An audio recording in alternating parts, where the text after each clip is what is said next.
Alors, nous pouvons commencer. Bonjour à vous toutes et tous pour cette nouvelle webconférence qui va être consacrée à un pilier discret, voire méconnu, mais fondamental de la gestion patrimoniale. C'est la gestion sous mandat. Alors, bien évidemment, lorsqu'on parle de gestion sous mandat, on pense à délégation, mais nous, ce qu'on a voulu faire, c'est mettre en exergue la promesse double qui est mis derrière ce mot, c'est-à-dire à la fois l'expertise et la personnalisation. Donc c'est sous ce signe que nous allons traiter de cette webconférence aujourd'hui. Alors pourquoi l'expertise? Parce que lorsqu'on confie la gestion de ses actifs à des professionnels, c'est que l'on cherche à faire le choix de l'analyse, de la rigueur, d'une connaissance et d'une analyse fine des marchés. C'est aussi s'appuyer sur des méthodologies éprouvées, des comités d'investissement et surtout une capacité d'adaptation face à l'incertitude. Bon, c'est des éléments qui doivent vous parler certainement aujourd'hui. Et puis pourquoi la personnalisation? Parce qu'une gestion sous mandat, pour être efficace, elle doit épouser les attentes des conseillers et les profils des clients de ce conseiller. Elle doit prendre en compte les objectifs, la sensibilité au risque et puis bien sûr les horizons et les convictions. Alors ce binôme expertise et personnalisation, il va être au cœur de nos échanges aujourd'hui, hein, comme je l'évoquais en introduction. Nous allons chercher à le décrypter avec deux sociétés de gestion qui incarnent tout particulièrement cette approche et un conseiller de gestion de patrimoine qui jouera le fameux rôle de passeur entre d'une part vos attentes et puis d'autre part les réponses des sociétés de gestion. Alors on va essayer au fil des échanges d'aborder des questions clés, hein, les profils des clients qui sont concernés, les mandats et leur construction, la place pour la personnalisation dans chaque type de mandat et surtout comment on va articuler cette offre dans une relation de conseil qui se veut durable. Alors, pour ce faire, on vient à présenter nos intervenants. Alors, on a la chance d'accueillir Clément Berriot. Vous le connaissez tout particulièrement, donc qui est fondateur et gérant du cabinet 1909 Gestion Privée, et qui jouera donc ce fameux rôle de passeur entre vos interrogations et les réponses des experts. Donc, face à lui, alors je ne sais pas si c'est face ou à côté de lui, deux sociétés de gestion que vous connaissez sans doute, oui, le sans doute est peut-être de trop, que vous allez découvrir sous un angle beaucoup plus stratégique que via leurs produits. On a la chance d'accueillir Guillaume Brusson, qui est co-responsable gestion de fortune chez Sanso Longchamp AM. Bonjour Guillaume. Bonjour à tous. Et puis là, vous l'avez reconnu aussi sûrement, Julien Quéré, qui est le directeur commercial gamme Inocap chez Inocap Gestion, qui est une expertise désormais de Groupama AM. Bonjour à tous. Bonjour Julien, pardon. Clément, je vais vous laisser ouvrir le dialogue avec vos invités. Donc installez-vous tous confortablement et profitez de ce moment avec cet éclairage très stratégique. Merci Pascal pour ce relais. Bonjour à toutes et à tous. Ravi de vous retrouver pour cette nouvelle conférence sur la plateforme Patrimeta avec deux sociétés de gestion. Donc aujourd'hui, nous allons parler d'un levier puissant pour optimiser la relation avec vos clients, avec nos clients, puisque je suis conseiller en gestion de patrimoine comme vous, et on va parler de la gestion sous mandat. Alors pourquoi, pour moi, est-ce un sujet clé? Je dirais parce qu'elle répond à deux attentes majeures. La personnalisation pour le client, le fait de pouvoir lui proposer du sur-mesure et une simplicité pour le conseiller, puisqu'effectivement, il n'a plus à s'occuper de ce sujet. Et donc, il peut s'atteler à faire d'autres choses, puisque notre métier a beaucoup de facettes. Donc, dans un contexte où les marchés évoluent de plus en plus rapidement, dans un environnement, là aussi, de plus en plus complexe, où la réglementation s'intensifie et que les clients deviennent là aussi plus exigeants, la gestion sous mandat permet justement de déléguer cette prise de décision à des experts tout en offrant un cadre transparent et sécurisé. Donc concrètement, c'est une solution qui nous libère du suivi quotidien des portefeuilles, nous permet de nous concentrer sur le conseil patrimonial, sur la stratégie et surtout elle apporte à nos clients réactivité, professionnalisme et plus-value, performance, enfin normalement. Donc notre objectif aujourd'hui, c'est de vous montrer comment cette approche peut devenir un atout stratégique dans notre offre et pourquoi elle séduit de plus en plus d'investisseurs. Voilà, donc quelques chiffres aujourd'hui, la gestion sous mandat, c'est 30% de la gestion d'actifs, c'est 1500 milliards d'euros, donc c'est pas rien et ça augmente tous les ans, puisque effectivement, les performances sont au rendez-vous. Alors, on va passer à la première question, si vous êtes prêts, messieurs. Donc aujourd'hui, la gestion sous mandat s'inscrit dans un écosystème, comme on l'a vu, de plus en plus riche et concurrentiel, puisque de plus en plus de sociétés, d'institutions proposent cette gestion sous mandat. Dans ce paysage, donc en pleine mutation, quels sont selon vous les enjeux majeurs pour la gestion sous mandat? Quels leviers de différenciation peuvent être mobilisés pour faire émerger une offre lisible, pertinente et durable? Et est-ce avant tout une réponse à la complexité croissante des marchés ou un moyen de renforcer la valeur ajoutée du conseil dans un univers où les solutions se multiplient et où l'accompagnement devient un facteur clé de confiance? Donc, je laisse la parole à Guillaume pour répondre en premier. Merci Clément. Je crois que je pourrais faire tout le webinaire sur cette question, tant à l'appel de réponse, mais rassurez-vous Pascal, je vais m'attacher à rester synthétique. Je pense que pour y répondre efficacement, il faut poser un double diagnostic, en tout cas lier les deux entre eux, à savoir celui qui concerne les conditions de marché, hein, on l'a tous à l'esprit, marché le plus porteur et le plus créateur de valeur qui est aujourd'hui chèrement valorisé, prime de risque qui tendent à diminuer sur une bonne partie du marché obligataire. Et si je poursuis le diagnostic, mais cette fois-ci plus sous l'angle de l'offre accessible aux clients, on observe une forme de polarité aujourd'hui avec d'un côté l'offre historique portée notamment par les grandes banques privées, mais parfois perçue comme rigide et peu transparente. Et ce que j'ai coutume de dire sur cet aspect, c'est que dans des portefeuilles inférieurs à 5 millions, et je suis conservateur en disant ça, j'aurais même pu dire 10, le hasard du timing avec lequel le client passe la porte de sa banque privée reste encore aujourd'hui le vecteur principal de sa satisfaction.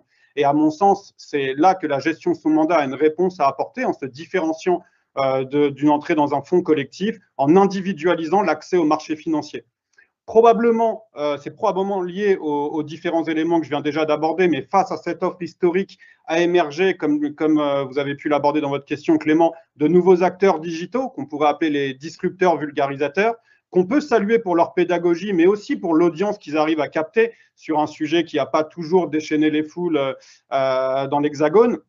Mais leur discours se résume parfois à du tout ETF ou à du MSCI World pour tous. Et c'est oublier un peu facilement que les performances passées ne préjugent pas des performances futures.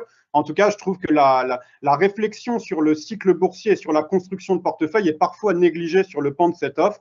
Et la réponse qu'on peut apporter en tant que gérant sous mandat face à cette nouvelle offre, c'est d'augmenter la transparence et de vulgariser, nous aussi, de progresser en termes de pédagogie et de vulgariser en fait la nécessité de diversifier son portefeuille et de ne pas accorder trop d'importance au cycle boursier en cours. Les performances passées, comme je dis, ne préjugent pas des performances futures. Et si je poursuis l'analyse toujours sur l'aspect offre, mais plus sous l'angle produit, on a tous vu la forte montée en puissance des produits structurés dans l'assurance vie. Hein. Je rappelle qu'en 2021, il pesait moins de 9% des contrats d'assurance vie. On a dépassé les 11 en 2023 et si je devais livrer un pronostic, je dirais que si ce n'est cette année, en tout cas en 2026, on devrait tutoyer probablement les 15%. C'est important d'aborder ces produits-là parce que cette émergence et cette montée en puissance des produits structurés dans l'assurance vie, elle répond à mon sens davantage à la demande client d'optimiser le rendement risque par rapport aux offres historiques et elle permet aussi parfois d'écourter l'horizon de placement. Par contre, le travers qu'on peut y prêter, c'est que l'attractivité de ces produits est souvent analysée en absolu, alors que la notion de relatif au reste du portefeuille est primordiale. Et donc, il est important, c'est sur ce point-là peut-être que la gestion sous mandat a le plus de réponses à apporter en utilisant ces produits avec plus de transparence pour répondre aussi au cahier des charges fixé par l'autorité de contrôle, en maîtrisant les frais, en étant capable de les pricer et donc de vérifier que lors de leur structuration, des frais élevés, trop élevés, n'ont pas été introduits dans le produit et apporter cette réflexion de construction de portefeuille, parce que les produits structurés peuvent être des très bons outils parfois pour apporter de la convexité et protéger le portefeuille dans un contexte de marché chèrement valorisé, mais ils peuvent aussi être vecteurs de performance, des vecteurs de performance puissants lors de pics de volatilité sur le marché.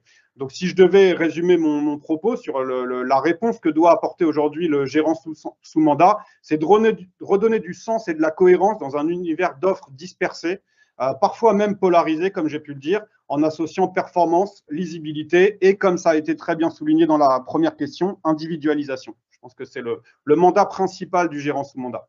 Merci Guillaume. Je passe la parole à Julien.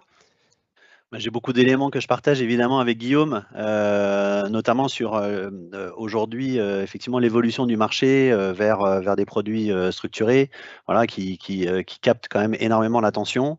C'est un moyen pour nous, on va pas se le cacher en fait, pour les sociétés de gestion, à travers une notion de service et à travers la gestion de mandat, de se décaler justement de ce simple sujet du produit. Et d'aller vers la notion d'accompagnement qui est quand même essentielle. Et je pense que cette recherche-là, elle est fondamentale. Je pense qu'il y a un marqueur aussi qui a été important pour les conseillers en gestion patrimoine, mais même pour l'ensemble du marché. Ça a été 2020, avec des marchés qui ont été évidemment très très compliqués lors du confinement, où on a vu un marché qui évidemment a baissé violemment, qui a aussi remonté assez fortement et très rapidement. Et on s'est tous sentis un peu démunis. Alors là, je mets tout le monde à peu près au même niveau. Il n'y avait pas de distinction particulièrement à ce moment-là. La notion, en revanche, qui est apparue assez forte, je pense, auprès des cabinets en gestion de patrimoine, c'était que dans un moment aussi complexe que celui-ci, bon, déjà, il fallait être présent, ça c'est une chose, mais il y avait des actes de gestion aussi à mener. Et là, c'était quand même assez complexe de ce point de vue-là, compte tenu de l'événement qu'on était en train de vivre, de pouvoir arbitrer et d'agir assez rapidement pour les cabinets. Il y a un sujet d'agilité, entre guillemets, évidemment, que l'on a à travers la gestion sous mandat et qui est moins vrai pour un conseiller en gestion patrimoine, puisqu'on connaît évidemment le process. Il faut que tout ça soit validé par le client et donc on peut rater des opportunités de ce point de vue-là. À l'inverse, ça ne veut pas dire pour autant qu'il faut agir très vite. Et on l'a vu justement sur les marchés, parce que si on commence à vendre dans la baisse en 2020 et qu'on est à l'envers, c'est le fameux phénomène de porte de saloon. Et donc il faut aussi temporiser mon propos et le tempérer. C'est pas forcément agir très vite, mais en tout cas, c'est d'avoir cette agilité que les cabinets n'ont pas. Moi, je trouve que le sujet de la gestion sous mandat, il permet aussi de dépassionner un petit peu la relation qu'il peut y avoir entre un cabinet en gestion patrimoine et son client, puisque en fait, on va faire appel à un spécialiste, on va déléguer le sujet, et sans aller forcément sur l'aspect négatif, mais si on va un petit peu au bout du chemin, si jamais ça se passait mal, ce qu'on ne souhaite pas évidemment, c'est pas souhaitable ni pour le client final, ni pour la relation entre le cabinet et la société de gestion, il est toujours possible de débrancher. Et je pense que dans la construction de la relation entre le conseiller en gestion patrimoine et son client final, c'est évidemment peut-être un petit peu plus confortable de pouvoir se positionner de cette manière-là à travers une gestion sous mandat. Alors justement, Julien, merci beaucoup pour ces réponses. Ça me permet de faire la transition à la deuxième question pour rentrer dans le vif du sujet. Lorsqu'un mandat est mis en place, tout commence par un dialogue entre la société de gestion et le conseiller.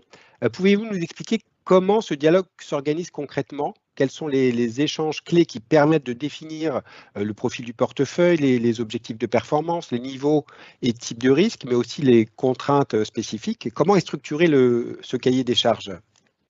Alors, nous, on fait le travail déjà d'évangélisation auprès des cabinets en gestion de patrimoine. Donc, on explique notre valeur ajoutée, notre positionnement. Donc, finalement, quand on en est à l'étape que vous évoquez, c'est déjà que le cabinet a fait son filtre et il a déjà fait son choix en fonction de toutes les offres qui existent sur le marché, en fonction de sa sensibilité aussi générale, parce qu'il faut qu'il soit à l'aise évidemment avec à la fois les équipes et à la fois avec le processus d'investissement et la philosophie d'investissement, j'ai envie de dire, qui est proposée par les acteurs. Une fois qu'on a fait ça, après, on revient sur un postulat de départ qui est que le point central en fait dans la relation, c'est quand même le conseiller en gestion patrimoine. Donc c'est lui qui garde la relation avec le client final. Donc c'est lui qui à la connaissance du client final. Ça ne veut pas dire qu'on ne l'a pas, évidemment, au fil de la relation qui s'installe, mais le cahier des charges, il est déjà, entre guillemets, un petit peu défini à travers la connaissance client, le profil de risque du client, sa sensibilité sur certains secteurs d'activité ou son aversion sur certains secteurs d'activité. Donc tout ça est défini un peu en préambule.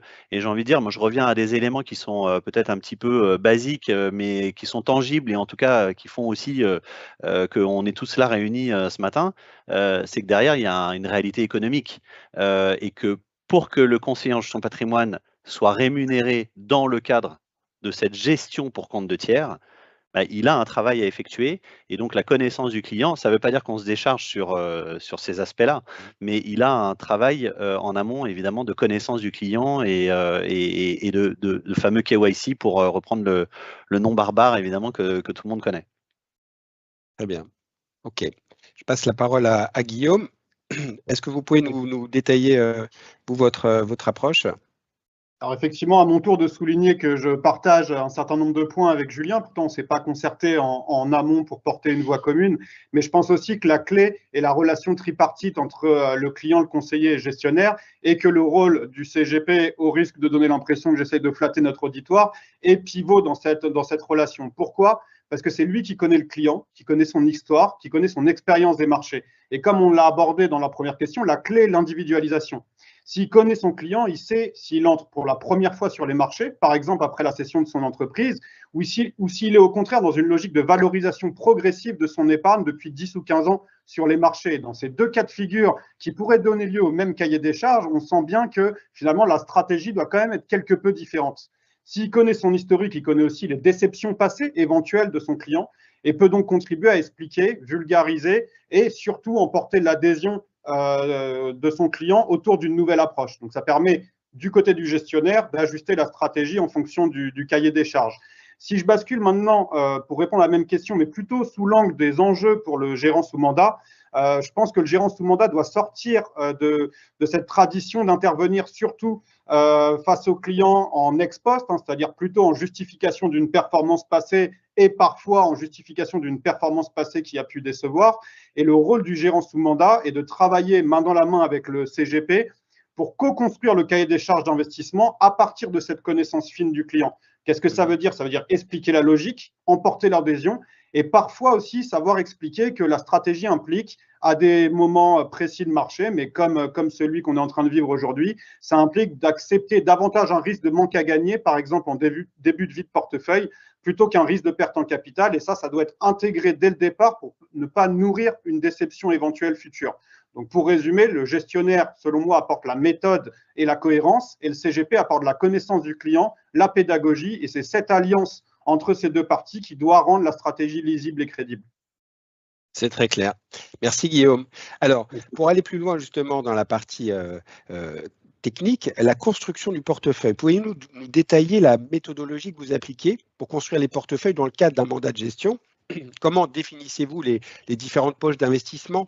Quel type de sous-jacent vous privilégiez? OPC, ETF, titres vifs, produits structurés, devises ou peut-être matières premières. Enfin, quels sont les critères qui vous guident aussi dans ces choix? Liquidité, coût, transparence, conviction de gestion. Comment ça se passe? Beaucoup de choses à dire parce qu'en fait, tous les produits que vous venez de lister peuvent avoir un rôle à jouer plus ou moins important selon les phases de marché. Je pense que ce que je dis souvent sur le sujet, c'est que les produits d'investissement sont avant tout des outils et qu'aujourd'hui, le marché est peut-être un peu trop polarisé dans sa lecture entre optimisme aveugle et peur de rater le train sur certains segments de marché. Donc, si je pars d'un exemple, d'une allocation plutôt dynamique avec 40% qui est destiné à terme à être investi sur les marchés actions, notamment américains, donc les marchés les plus créateurs de valeur potentiellement, mais aussi les plus chèrement valorisés, et qu'on essaye de combiner à ça une poche de diversification plutôt investie sur les actions européennes, on voit déjà qu'on ne va pas avoir les mêmes enjeux en termes de marge de manœuvre nécessaire pour éviter les coups de marché. Donc si je prends un exemple précis, par exemple sur une stratégie américaine qui aurait pu être sélectionnée plutôt du côté de la gestion active, c'est facile de répondre à la question de est-ce qu'il est opportun de détenir cette ligne en portefeuille. Mais c'est ce que je disais en préambule, le plus important, c'est d'avoir aussi une stratégie en termes de pondération. Si je prends l'exemple d'un client qui rentre sur le marché, je dirais qu'aujourd'hui, il est important de pas rester sur le quai de la gare à attendre qu'un train mieux valorisé rentre en gare, mais ni de céder à l'optimisme aveugle de se dire c'est les marchés les plus attractifs, les entreprises qui dégagent le plus de marge bénéficiaire, et donc ne pas se préparer à un éventuel pic de volatilité et à un éventuel drawdown. Du coup, la réponse à la question, c'est de mettre en place un plan progressif d'exposition pour le client qui rentre, par exemple en différenciant le poids cible sur les marchés américains du poids à l'entrée en portefeuille. Et dans le cas du client qui serait déjà bien investi et qui aurait participé à une bonne partie du cycle boursier depuis les points bas de 2022, opérer aussi des petits allègements que j'appelle agnostiques, c'est-à-dire pas destinés à anticiper une baisse future des cours, mais juste à nourrir l'éventuelle marge de manœuvre nécessaire pour pouvoir s'ajuster sur un éventuel pic de volatilité. Et après, pour aborder la question, mais plus sous l'angle produit, je pense qu'en fait, tous les produits que vous venez d'aborder ont leur rôle à jouer. L'exemple que je pourrais prendre sur le sujet, c'est les ETF qui sont souvent mis en avant pour la maîtrise des frais, hein, parce qu'aujourd'hui, on peut même s'exposer de manière quasi gratuite au marché américain. Mais à mon sens, c'est se tromper d'avantage, si je peux dire. Je pense que le principal avantage des ETF pour un gérant sous mandat, c'est de maîtriser le prix auquel il intervient. Et donc, ça peut être un levier puissant pour ajuster le bêta et l'exposition action du portefeuille. Par exemple, dans des cas de pic de volatilité fulgurant, comme on a pu le connaître au mois d'avril ou au mois d'août qui avait précédé. Et ensuite, je l'ai rapidement abordé dans ma première question, mais je pense que les produits structurés ont un grand rôle à jouer dans cet univers-là, parce qu'ils peuvent permettre de générer de la performance asymétrique et ainsi mieux maîtriser le couple rendement-risque, mais à condition d'en maîtriser la logique, de savoir l'expliquer et surtout de vulgariser le rôle que ces produits peuvent avoir dans l'allocation. Donc, si je devais synthétiser mon propos sur le sujet, je dirais que la sélection et la combinaison des outils doivent rester au service du contexte et de la stratégie à long terme du portefeuille. Très bien. Merci Guillaume. Je vous passe la parole, Julien, pour vous exprimer sur cette question. Alors nous, c'est pour entrer dans le vif du sujet et expliquer un peu comment on travaille, c'est peut-être important aussi de revenir à la genèse d'InnoCap Gestion. Nous, on s'est développé sur une activité de private equity, capital investissement à biais fiscal, donc sur les produits de défiscalisation type FCPI, FIP, au titre de l'IR et de l'ISF. Et puis ensuite, on a créé, donc ça c'était en 2007 quand on s'est créé, et puis on a créé ensuite une gamme de fonds en partant du postulat qu'on avait une vraie légitimité sur le segment des petites et moyennes valeurs cotées françaises notamment, et puis ensuite on a élargi la gamme sur l'Europe. Donc on est très focus action, comme vous pouvez le comprendre, et très focus France. Donc de ce fait-là, dans la construction en fait de nos portefeuilles en gestion sous mandat que l'on propose à des conseillers en gestion patrimoine, on va proposer quelque part, j'ai envie de dire, alors malheureusement ou heureusement, mais c'est pour ça que je reviens aussi sur un des propos antérieurs que j'avais, à savoir que c'est au cabinet en gestion patrimoine d'identifier les sociétés de gestion pour ce qu'elles peuvent apporter en termes de spécificité et de savoir-faire. Donc nous, on va pas s'inventer des compétences que l'on n'a pas chez InnoCap Gestion. Donc on va construire nos portefeuilles en fait entre des OPC qui sont principalement les fonds maison parce qu'on les maîtrise et qu'il y a une transparisation qui est totale évidemment sur ces sujets-là, et les titres vifs. Et on essaie de combiner en fait entre ces deux éléments, donc les OPC plutôt sur des petites et moyennes capitalisations françaises et européennes, et les titres vifs, donc là qui sont évidemment gérés par l'équipe de gestion privée d'InnoCap Gestion, qui eux ont une expertise plutôt sur les grandes capitalisations françaises, européennes et américaines, comme l'évoquait aussi Guillaume, parce que bien évidemment il faut aussi être présent sur le marché US. Donc c'est très important en fait d'avoir ça à l'esprit, et quand nous on propose des solutions à nos partenaires, en fait on intervient sur ce périmètre-là.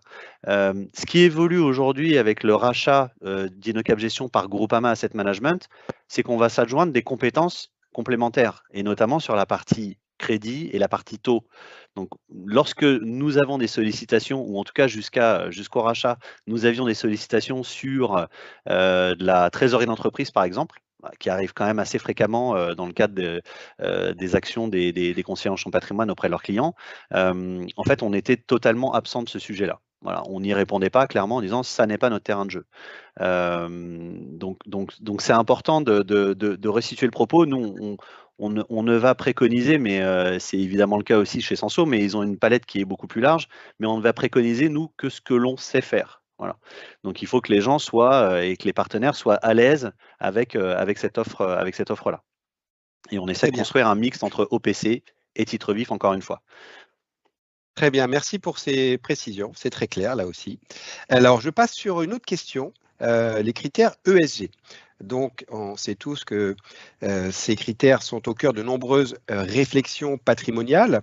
Dans le cadre de vos mandats de gestion, est-ce que vous introduisez systématiquement des critères ou des biais ESG dans la structuration de vos portefeuilles, ou est-ce une dimension que vous considérez uniquement lorsqu'elle est spécifiquement exprimée par le conseiller? Alors, c'est un vrai sujet, l'ESG. Alors, de l'ESG, pour de l'ESG, en fait, je vais être assez direct, mais ça ne nous intéresse pas. En revanche, de l'ISR pour la vertu des positionnements des entreprises dans un secteur d'activité donné, ça nous intéresse énormément. Donc, on est assez exigeant sur ces aspects-là. Et d'ailleurs, on vient d'obtenir en septembre le renouvellement du label. Dans un environnement et dans un mouvement où en fait il y a de plus en plus de fonds qui se désengagent du label. Donc voilà, il faut le noter. Nous, on a fait le choix d'aller sur le label V3, qui est relativement exigeant, qui l'est même d'autant plus, je pense, quand on considère la classe active des petites et moyennes capitalisations. Je parle là des OPC, hein, et je vais distinguer les OPC de la gestion en titre vif. Donc l'intégralité de notre gamme est labellisée. Donc ça, j'allais dire que c'est très structuré, organisé, avec un tampon d'un label aujourd'hui qui fait foi. Sur la partie titre vif, il y a évidemment ces aspects-là, mais là, j'allais dire qu'on va inverser. En fait, le client le subit. Juste pour terminer sur le PC, finalement, le client le subit. Nos fonds sont labellisés et il le subit. Voilà. Après, il y a des thématiques, des secteurs d'activité ou des tailles de capitalisation plutôt ou zones géographiques qu'on adresse entre petite capitalisation, moyenne, France et Europe. Mais j'allais dire qu'à partir du moment où le client du conseiller en gestion patrimoine décide qu'il souhaite avoir des OPC dans notre gestion, il va subir, entre guillemets, cette exposition à l'ESG et à l'ISR. Là où, en revanche, il est un peu plus acteur, c'est sur la partie titre vif, et on a fréquemment le cas. D'ailleurs, on avait perdu un appel d'offres auprès d'un family office où les ayants droit, les héritiers, les jeunes en fait de ces familles-là, considéraient qu'on n'avait pas assez mis l'accent en fait sur l'ESG et l'ISR dans notre proposition d'offre. Je parle de ça, c'était il y a déjà quelques années. Et à l'inverse, vous avez des clients en fait qui peuvent vous dire moi je ne veux pas tel ou tel secteur. Donc on est capable en fait d'isoler au sein de la gestion privée à travers nos outils informatiques et de dire en fait tel secteur d'activité ou telle entreprise qui représente tel secteur en fait ne figurera jamais dans les allocations et la sélection qui est faite par l'équipe de gestion privée. Donc voilà, on essaie d'être réactif et à l'écoute évidemment de ce que les clients souhaitent sur ces sujets qui, même s'ils sont un petit peu en recul sur la gestion collective, peuvent pour le coup sur la gestion privée être encore bien présents. Très bien, merci. Je passe la parole à Guillaume sur ces critères ESG. Comment ça se passe alors? Encore un sujet sur lequel on se rejoint avec Julien, mais c'est vrai que je vais m'autoriser à poser un peu le contexte avant de répondre à la question. C'est un sujet qui était sur toutes les lèvres il y a 2 ans de ça maintenant, et on pourrait croire qu'il est un peu passé de mode, alors que finalement c'est très contextuel, si vous voulez. C'est-à-dire qu'on a connu 2 phases de marché, notamment sur les indices européens, où les indices ont été portés au moins partiellement par les valeurs de l'énergie puis de la défense, et les portefeuilles avec un biais ESG sous-pondéraient mécaniquement ces 2 sous-segments. Ce qu'on aime à répéter chez Senso Longchamp, c'est que l'extra-financier d'aujourd'hui sera probablement le financier de demain, car éviter les controverses, c'est aussi réduire le risque futur. Donc, c'est un élément qu'on continue de considérer dans la construction des portefeuilles. Et après, sur le sujet de l'individualisation, abordé aussi par Julien, effectivement, on a la même expérience, c'est-à-dire que certains clients fixent des cahiers des charges ESG précis, et là, notre enjeu, il va être un peu différent. Je pense que le rôle du gérant sous mandat, c'est de construire quand même des portefeuilles diversifiés en s'attachant à respecter ce cahier des charges, mais à ne pas se retrouver investi sur une seule thématique d'investissement ou en tout cas sur un seul moteur de performance, et donc d'aligner ces critères sans sacrifier la cohérence de l'allocation. Donc l'ESG, à notre sens, reste un facteur structurel de durabilité et c'est important de l'aborder sous l'angle du pragmatisme et non de manière dogmatique. Merci Guillaume. Alors, si on voudrait un exemple concret, Julien, je vous pose la question, est-ce que vous pourriez nous partager un exemple de portefeuille que vous avez constitué dans le cadre d'un mandat de gestion? Quel était le profil du client ou les objectifs poursuivis? Et comment avez-vous structuré le portefeuille en termes de poches d'investissement, au type de sous-jacent et de contraintes spécifiques?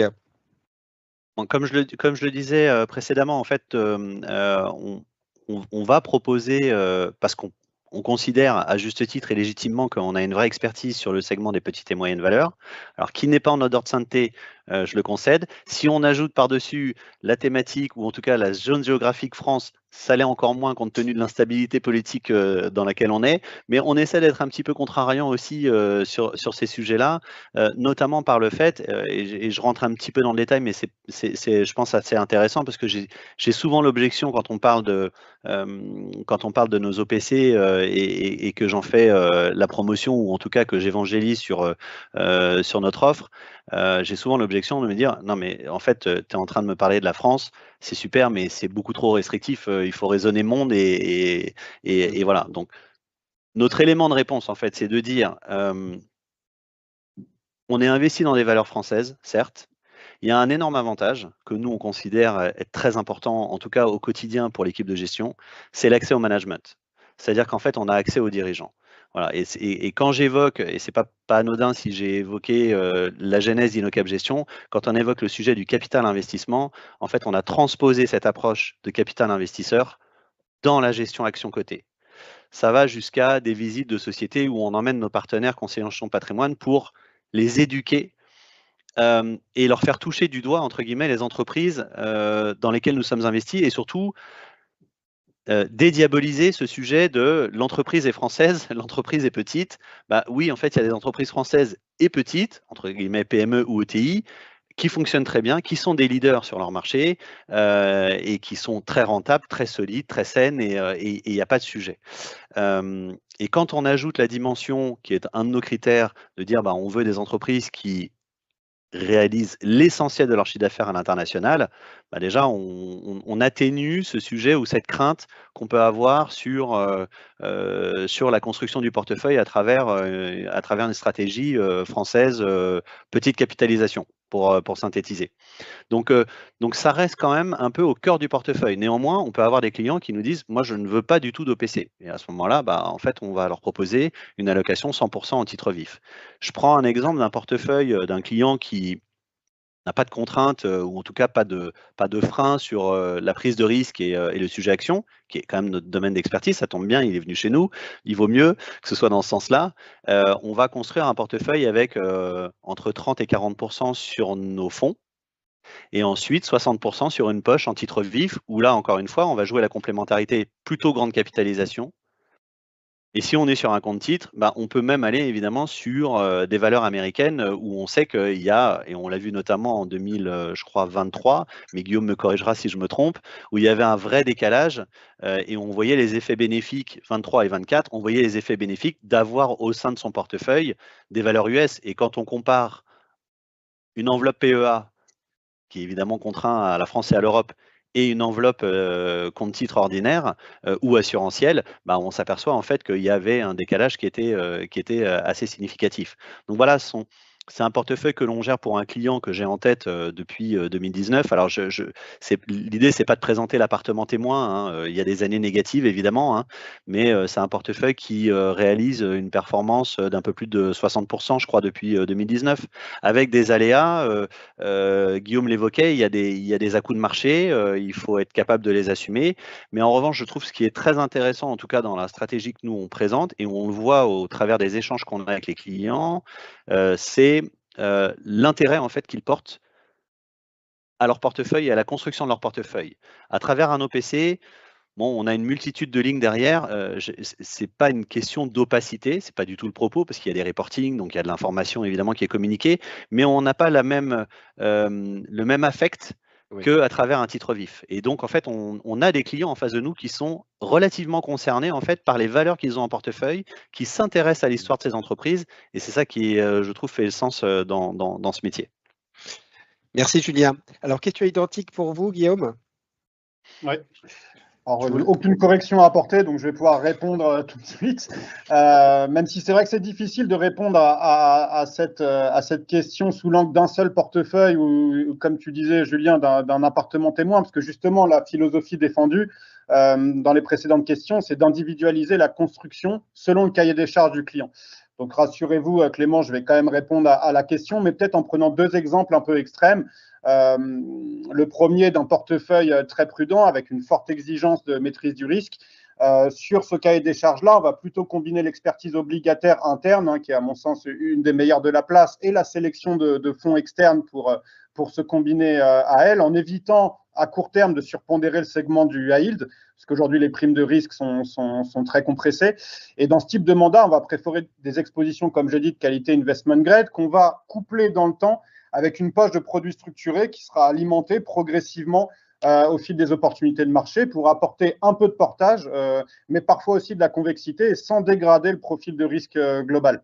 La réponse sur un portefeuille action diffère quelque peu, évidemment, dans un cahier des charges plus dynamique. Là, l'approche va aussi, compte tenu du contexte, être très sélective. On recommande souvent une combinaison de fonds en architecture ouverte avec des ETF, comme je l'ai dit, potentiellement pour ajuster rapidement le bêta du portefeuille et se montrer réactif pour assurer une bonne lisibilité tout en accédant à des expertises différenciantes. Comme on l'a déjà évoqué, d'ailleurs, la temporalité joue un rôle clé. Et la constitution d'une poche cœur, donc souvent orientée vers les marchés américaans, doit être pensée dans une logique de moyen terme, autour de 2 à 5 ans, mais avec une gestion fine du rythme d'exposition. Et enfin, on conserve une poche en multigestion, toujours dans cet exemple du cahier des charges dynamique, dédié à des stratégies à forte valeur ajoutée.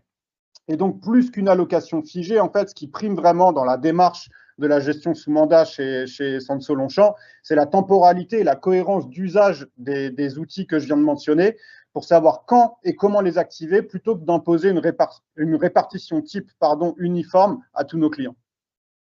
Parfait, merci. Ça me permet justement de faire la transition à la question suivante sur l'adaptation des allocations et la gouvernance, on va dire d'une manière générale.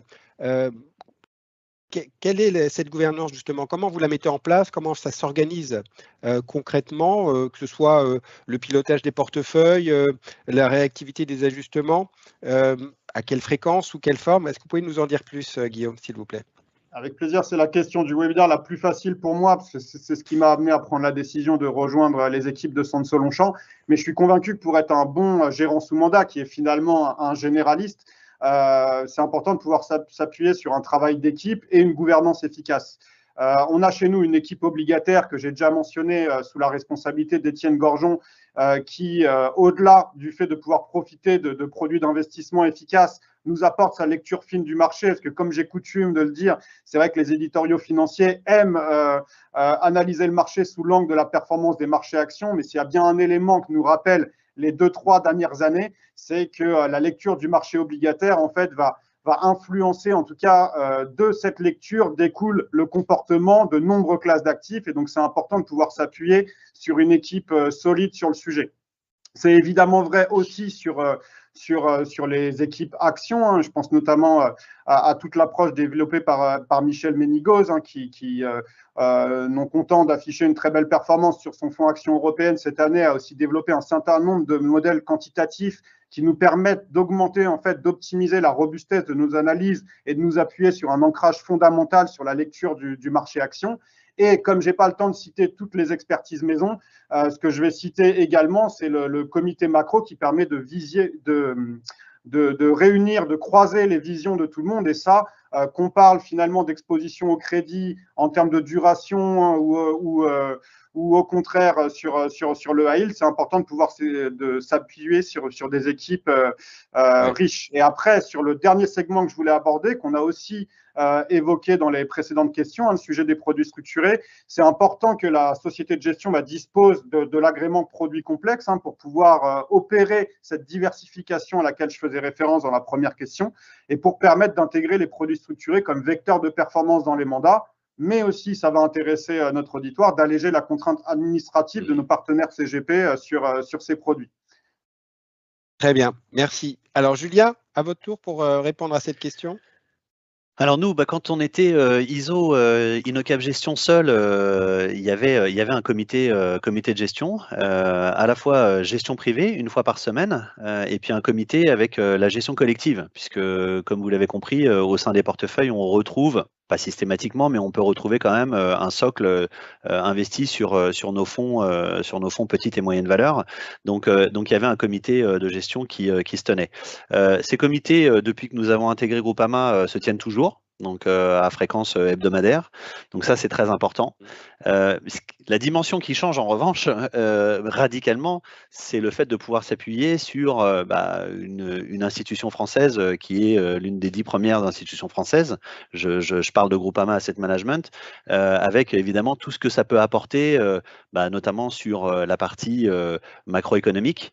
Nous, on est quand même très bottom-up, hein, donc on parle des entreprises pour construire les portefeuilles, et c'est finalement a posteriori qu'on va définir une architecture sectorielle, géographique de nos fonds. Là, évidemment, ça nous apporte une dimension bien plus importante, et on bénéficie évidemment de toutes les synergies et de tous les outils de Groupama Asset Management sur ces aspects-là. Donc, ça permet de nourrir aussi les réflexions des gérants. Et si je prends l'exemple de notre fonds Quadriche France Small Cap, qui est un petit peu notre fonds référence et historique au sein de la gamme, très orienté sur l'innovation, c'est assez intéressant de trouver les synergies justement au sein de Groupama Asset Management, avec un fonds qui est, alors là pour le coup, totalement à l'opposé, qui est Groupama Global Disruption, donc qui est un fonds Action Monde, essentiellement investi sur le marché US. Puisque quand on parle de disruption, d'innovation, c'est majoritairement aux États-Unis. Mais c'est assez intéressant justement de voir ce dénominateur commun à travers l'innovation. Donc il y a des échanges très fréquents entre les équipes de gestion pour essayer de repositionner justement une technologie, un savoir-faire, une innovation des entreprises que nous avons en portefeuille, dans un environnement qui est beaucoup plus global et mondial. Et pour la petite anecdote, parce que c'est quand même pas banal, il y a très peu de valeurs européennes au sein de ce fonds Groupama Global Disruption. Je fais une petite aparté, mais c'est pas inintéressant de voir justement les synergies, comment ça fonctionne, et de voir qu'il y a une forme de cohérence aussi en termes d'analyse et de recherche sur les valeurs. Sur les 3-4 valeurs européennes en fait qui sont au sein du portefeuille, je crois qu'on a 3 valeurs communes avec nos 33 ou 34 valeurs qui constituent le fonds Quadriche France Small Cap. Donc voilà, je trouve assez intéressant de pouvoir bénéficier évidemment de toutes ces synergies et de toute cette force que représente Groupama Asset Management. Donc pour nous, c'est une vraie richesse et un luxe, et ça doit permettre, on l'espère en tout cas, de délivrer de la performance dans les portefeuilles à venir, même si évidemment ça ne présage pas de ce qu'on a pu faire par le passé. Voilà. Bon, écoutez, merci beaucoup messieurs, parce que c'était vraiment très intéressant. On voit que vous avez chacun une histoire et puis une société de gestion bien distincte avec des spécificités. C'était vraiment très intéressant. Qu'est-ce que je retiens? C'est que c'est un vrai métier, hein, qu'on ne peut pas s'improviser comme ça gérant, même si on a tous des connaissances et des appétences. La gestion sous mandat, ça paraît comme quelque chose de vraiment très pertinent. De toute façon, enfin, à partir d'une certaine volumétrie, il faut forcément passer par là. Et puis, on le voit que ça peut répondre à différents profils, que ce soit de la trésorerie d'entreprise, la gestion de trésorerie d'entreprise, ou pour quelqu'un qui est passionné par les entreprises du CAC 40 et qui veut, comme le faisaient nos grands-parents, investir que sur certaines industries ou entités françaises.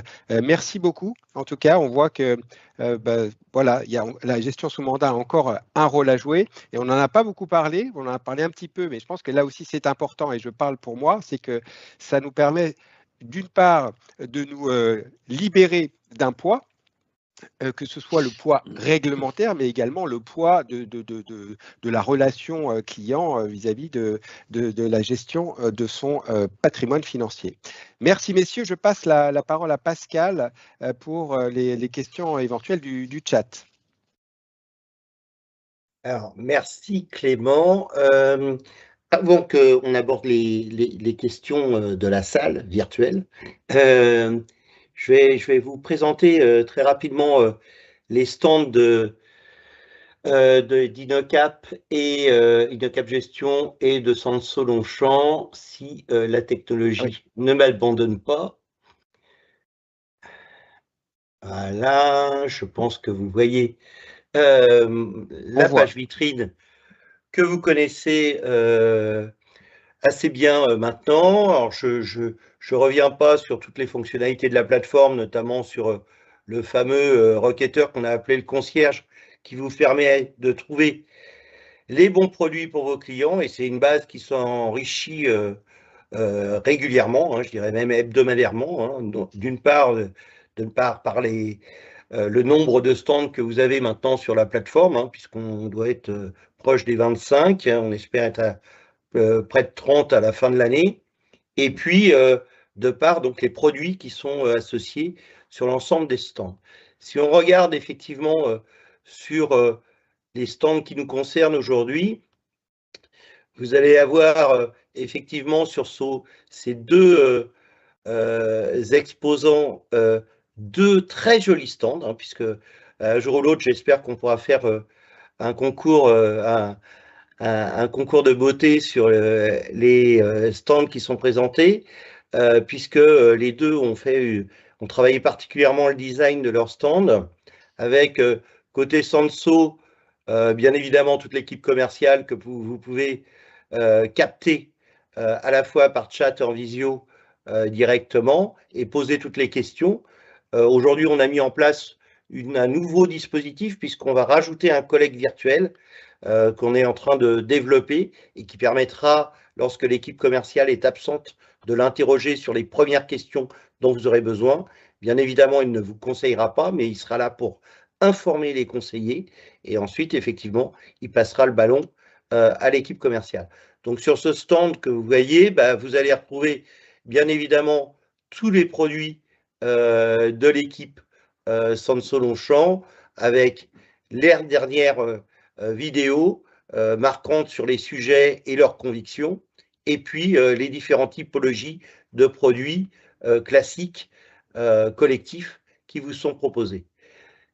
À l'identique, alors là, on est assez fiers puisque les équipes d'Inocap Groupama ont fait un stand très très coloré, puisqu'on a la présence effectivement du salon. Donc vous retrouvez Julien avec lequel vous pouvez vous connecter très rapidement.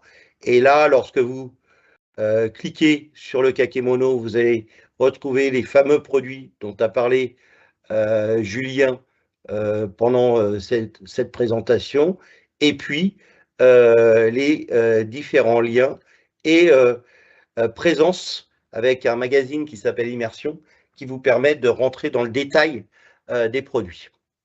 Voilà, j'en arrête sur cet élément. Je vais regarder si on a des questions dans la salle virtuelle. Alors, alors j'ai une toute première question, très rapidement, sur la gestion. Alors, je vais essayer de la résumer puisque j'en ai plusieurs sur ce sujet. Sur la partie reporting, sur la partie co-investissement avec le conseiller, si chacun vous pouvez nous donner votre façon de procéder, et puis ensuite un petit mot de conclusion puisqu'on a des questions sur la partie différenciation, plus-value, le cas échéant. C'est vrai que la partie reporting, c'est peut-être un des sujets cruciaux qu'on n'a pas développé à l'occasion de ce webinaire, parce que c'est, comme je dis, un sujet totalement clé. Et au-delà des reportings mensuels ou trimestriels qui peuvent être envoyés, ce qui est important, c'est de donner un accès aux conseillers en gestion de patrimoine via un portail pour qu'ils puissent suivre les portefeuilles de ses clients et puis y accéder à n'importe quel moment. Et après, dans une notion de reporting plus large, ce qui est important, c'est de travailler autant la communication et la vulgarisation de notre approche que la recherche de performance. Donc, il y a des contextes de marché spécifiques qui nécessitent une communication rapide. Hein. Bon, prenons un exemple récent, mais ça pourrait être le cas, par exemple, au mois d'avril dernier.